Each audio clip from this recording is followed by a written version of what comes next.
Rock 08 back again on our video. This time around, 1997. Year in review continues with WCW Uncensored. Now, it's always when I went into Uncensored, get the fuck away from me, B. You better stay in there. Anyways, Uncensored comes around, and I wasn't really looking forward to this show because it's uncensored. If it's anything like 95 or 96, which were terrible, or 99, or God help me 2000, this was going to be a long, boring ass piece of shit garbage show. Because Uncensored always has been and always is one of the worst pay-per-view series there has ever been. You know, however, Uncensored 1997 ended up being not just a good show, but a great show, and quite possibly one of the best WCW shows I have ever watched. And I'm going to talk about the build-up right here, right now. Super Brawl, the show was able to rebound slightly from the depths to which Sold Out had taken the company, scoring a 0.75 buy rate and drawing almost $200,000 at the door from the 13,300 in attendance, and a move in the right direction. WCW immediately took that money and spent it, announcing that they had signed a huge star for Uncensored, their next pay-per-view, in Dennis Rodman, the Worm, if you will. It didn't matter that Rodman wouldn't be able to actually wrestle on the show due to the fact it was in the middle of the NBA season. Bischoff knew that with the media covering the basketball bad boy at every turn, WCW would get instant exposure and a ton of it. If he could somehow get him to do a couple of shows, that would be great. It was also rumored that Vince McMahon was looking to do the same. So it should come to no surprise that Bischoff was willing to do anything to once again stick it to Vince and the WWE and the WWF. McMahon had offered the Worm $1 million for 2 dates. So Bischoff outbid him to the tune of $2 million for 3 dates. So there we have Uncensored with Dennis freaking Rodman, quite possibly, well, besides Michael Jordan, the second biggest star in the NBA, or at the very least, the most controversial NBA superstar that there was. So they, of course, got huge exposures, and when he showed up on Nitro, it did get a huge ass rating. So let's start off with Uncensored. Like I said, this is one of the finest shows I've actually ever seen. And it kicks off with one of the best United States Championship matches I've seen.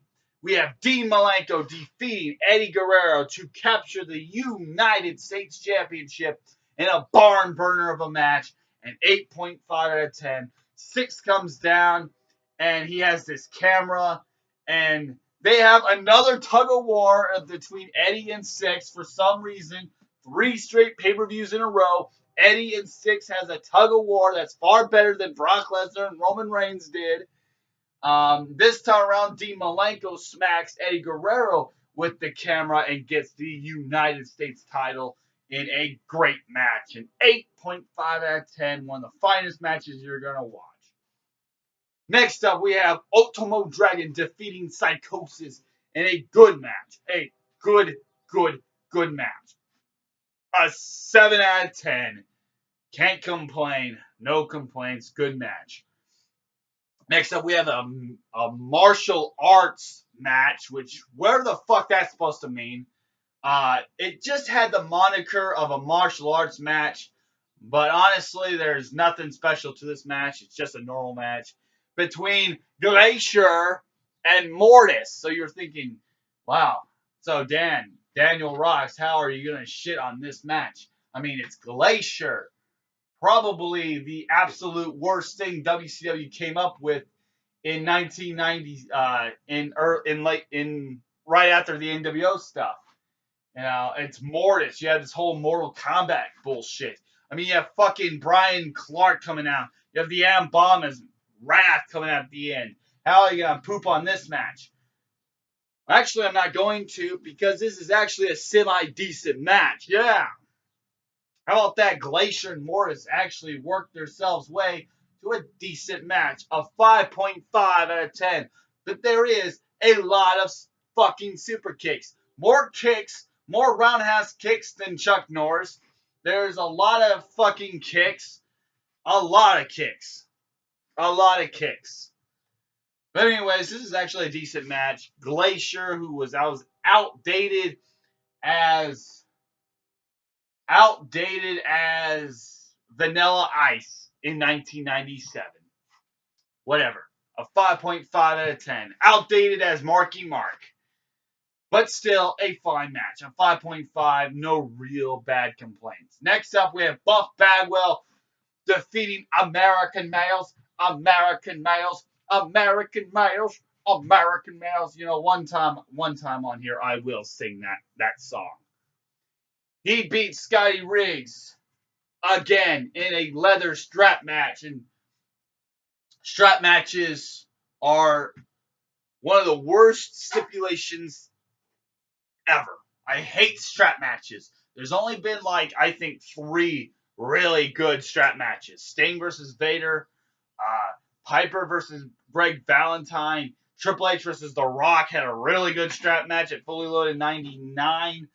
But this match is not nearly as bad as the Yappa Pie Indian strap match or the fucking Hogan Vader strap match from Uncensored previous 95, where Hogan beats Vader by beating Ric Flair. So there's really nothing insanely terrible. It's just a mediocre strap match. But there is one horrifying part where Scotty Riggs gets dumped over the top rope and his ass lands right on the fucking apron. Looks like he broke his ass, and he's also hanging. So he looks like he's being hanged with the strap. Stay the fuck away from me, B. But a mediocre match. A 4 out of 10. No real complaints again, but I hate strap matches. Next up, we have a Texas Tornado match. A Texas Tornado tag team match. A lot of T's, daddy. Between Harlem Heat defeating the Public Enemy. And it's very hard to rate and review these type of matches, because it's really just 4 guys beating the dog piss out of each other, just using weapons, and there's not really any notable spots. Mongo and Double J Jeff Jarrett comes out, beats the shit out of Public Enemy with the briefcase, and that's our match. I mean, this match is long, drawn out, and there's a lot of weapon spots, a lot of spots. Not dog spots, not liver spots, but a lot of chair shots, there's toilet seats, there's freaking tin pans, and there's all sorts of ridiculous weapons. If you want to hear awesome commentary, this is as ridiculous as it gets. I love and I hate these type of matches. Really tough to review this, so I'm actually going to give it a 5 because it's really tough to rate these. Sometimes these matches can be really good. I believe it was Spring Stampede 1994, which had a really good Texas Tornado death match, Texas Tornado tag team match, Jesus Christ, with, I think it was Cactus Jack and some fuck against the Nasties. But again, neither bad nor good. Tough to rate. 5 out of 10. Next up, Prince Iaukea defeats Rey Mysterio Jr. for the television title. Again, for some reason, in a very disappointing match. This is actually one of the worst Rey Mysterio matches I've seen. But it gets a 5. Yeah, so Rey Mysterio is actually pretty damn good. And in the main event, we have an unusual contest here. We have a lot of people in this main event. Was that a whole lot of shit going on outside? We have a triple 4-team faction. Well, you know what? I'm just gonna call it a faction warfare. The best way to describe this, I don't know how to do this, but you have 4 members of the NWO. It's Scott Hall, Kevin Nash, Hollywood Hogan, and Randy Savage. Holy shit! Taking on Roddy Piper, Jeff Jarrett, Benoit, and Mongo. And then we have Lex Luger, the Giant, and the Steiners, but Rick Steiner gets taken out in a triple tag team factions match. The best way to describe it is if I believe this type of match is in WWF No Mercy on the Nintendo 64, where you had 4 teams and you got 4 members of each teams, and they battle each other until they are eliminated. So each person. So in this particular match, you have 3 teams of 4. WCW has 3 members, and they all come out at each intervals. So Team WCW is at a terrible disadvantage. Team Piper gets wiped out pretty early. Team NWO lasts all the way to the end. Of course, NWO wins this. It comes down between 4-on-1, really 5-on-1 with Rodman, as the entire NWO beats the shit out of Lex Luger. Lex Luger tries to mount the comeback, gets rid of Savage, gets rid of Scott Hall, gets rid of Kevin Nash, all in a matter of about 20 seconds, and then gets beaten up by Rodman and again gets clubbed by Savage and then gets beaten up, and Hogan drops the leg for the 1-2-3, and Hulk Hogan wins this match. And this match is really fucking unique, and I really dig this match. It's a faction warfare of sorts. I'm not sure why there's 3 teams. Why couldn't it just been like NWO versus just WCW with Piper in it? But whatever the hell. Fantastic match, an 8 out of 10. One of the most unusual matches ever. However, if you want to see a type of match like this, go play WWF No Mercy on Nintendo 64. Anyways, but we're not done yet. I said in Super Brawl at the end that the WCW finally gets something, and they finally do. All of a sudden, Sting comes down from the Raptors, and the crowd goes absolutely fucking crazy. They go mental. It's one of the biggest ovations I've ever heard. Sting beats up Scorpion, death drops everybody. Death drops Savage. Death drop on Hall. Death drop on Nash. Death drops on Hollywood Hogan. He points the bat at Hollywood Hogan. Crowd's going fucking crazy. And then the show cuts right after the Scorpion death drop on Hogan. A fantastic way to end on one of the best WCW shows I've ever seen. I'm adding an extra 5 points for the ending of this show. A fantastic ending. You have 2 fantastic matches, the opener and the main event. A good Ultimo Dragon versus Psychosis match. The middle towards end is kind of filler stuff. A lot of filler. However, I highly recommend this show. It's one of the finest WCW shows out there, and it's an uncensored pay-per-view of all things. The beginning, I'd like to say the first 45 minutes of the show is awesome. The last 45 minutes is awesome. The middle part is kind of, filler. But I digress. Afterwards, aftermath. As the crowd went nuts, Sting slowly raised his bat and pointed it at his target. Finally, Hogan got in the ring and Sting obliterated him as well.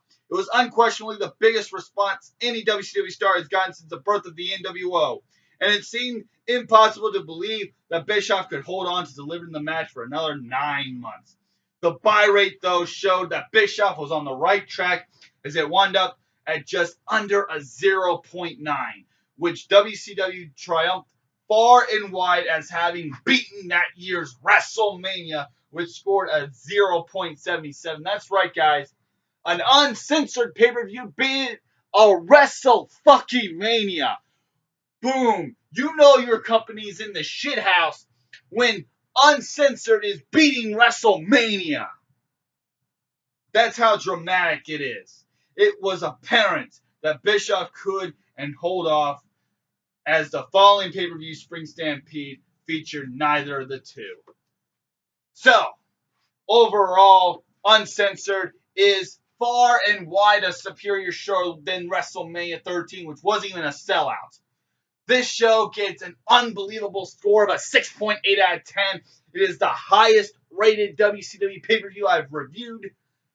And WCW is on the way of beating WWE's ass in so many ways.